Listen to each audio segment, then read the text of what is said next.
Hallelujah, hallelujah. Thank you Jesus, thank you Jesus. ఈ ప్రాముఖ్యమైన సమయంలో పరిశుద్ధ గ్రంథమైన బైబిల్లో నుంచి సామెతలు పుస్తకము 3వ అధ్యాయము 5వ వాక్యము. నీ స్వబుద్ధిని ఆధారము చేసుకొనక నీ పూర్ణ హృదయముతో యెహోవా యందు నమ్మిక ఉంచుము. ఆమేన్.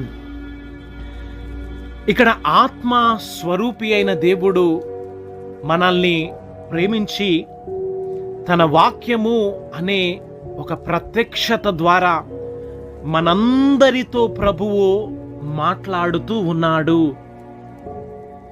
నీ స్వబుద్ధిని ఆధారము చేసుకొనక నీ పూర్ణ హృదయముతో నీ దేవుడైన యెహోవా యందు నమ్మిక ఉంచుము. ఆమేన్. ఇక్కడ దేవుడు మన యొక్క స్వబుద్ధిని గురించి మాట్లాడుతూ ఉన్నాడు. మన యొక్క ఆలోచన గురించి మాట్లాడుతూ ఉన్నాడు. మనకున్న పరిస్థితిని బట్టి, మనకున్న జీవితాన్ని బట్టి, మన యొక్క ఆలోచనల చేత, మనకున్న బలము చేత, మనకున్న ఇష్టము చేత మనము ఆధారపడుతూ మన యొక్క జీవితాన్ని కొనసాగిస్తూ మనము ఉండగా మరి మన జీవితములో